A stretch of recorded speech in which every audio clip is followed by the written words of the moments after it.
بسم اللہ الرحمن الرحیم۔ آج میری اس ویڈیو کا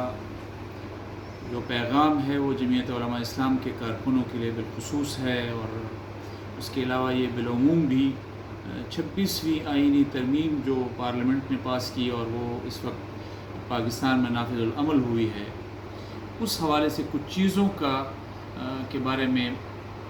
یہ تجسس بھی موجود تھا،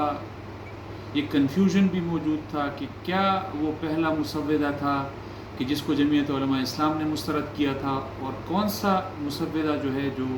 وہ ابھی منظور ہوا ہے جمعیت علماء اسلام اور پیپلز پارٹی کی طرف سے جو مشترکہ طور پر پیش ہوا، پھر اس کے بعد پاکستان مسلم لیگ نے اس کے ساتھ اتفاق رائے کیا،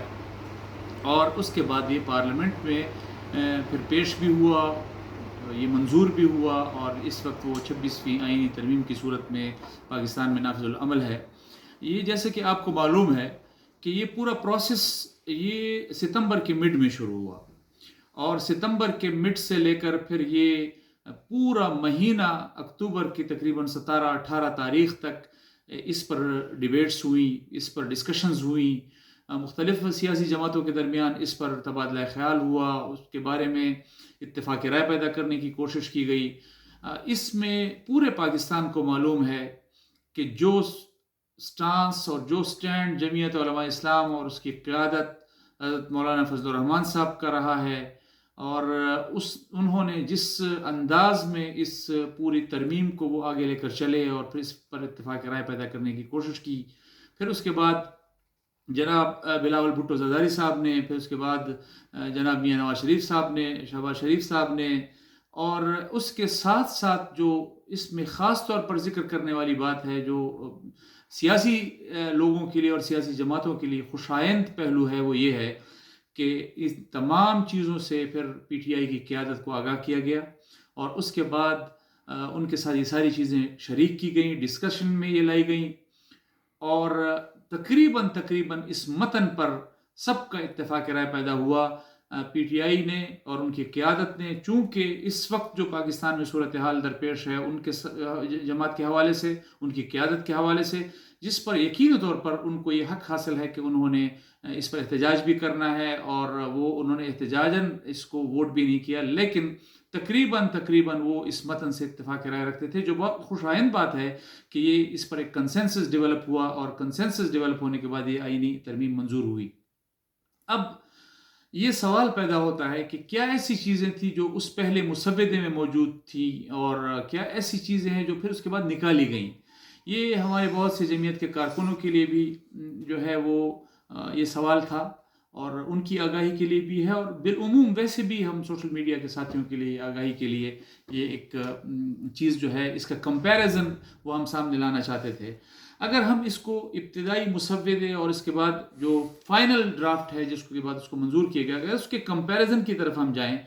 تو میرے سامنے جو چیزیں پڑی ہوئی ہیں وہ ابتدائی طور پر جو ابتدائی مسودے میں جو چیز تھی وہ سب سے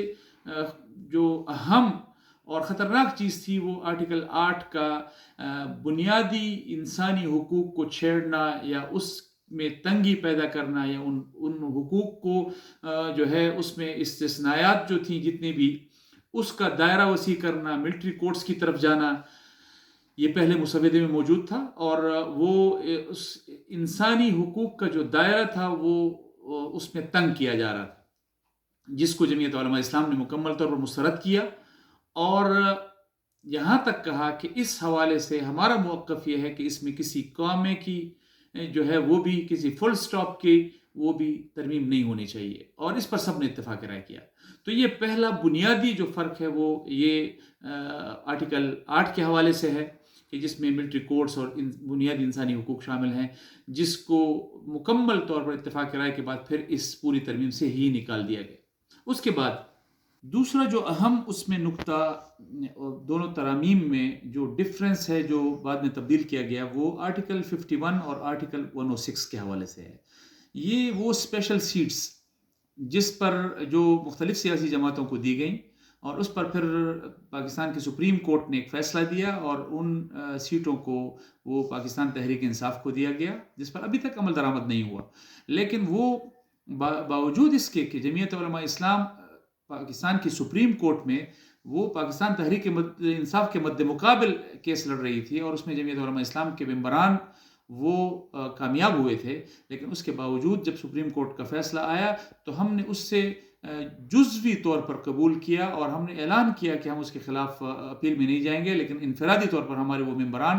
جو اس سے متاثر ہوئے ہیں وہ لوگ اس کے خلاف اپیل میں جا سکتے ہیں۔ تو وہ اس چیز کو،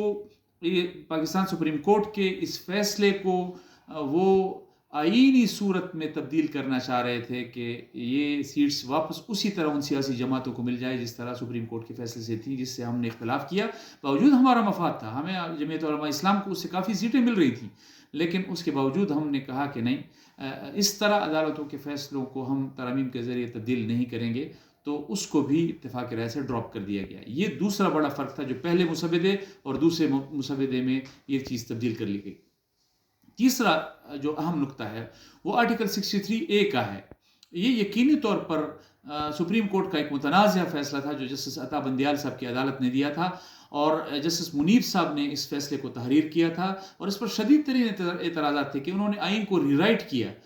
لیکن اس کے خلاف اپیل ہوئی، اور وہ اپیل اب قاضی فائز عیسی صاحب نے کی عدالت نے اس کو منظور کیا،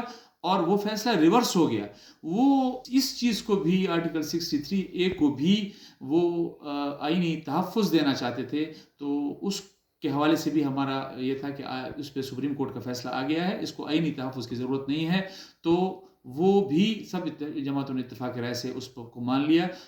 اور اس کو ڈراپ کر دیا گیا۔ تو پہلا مسودہ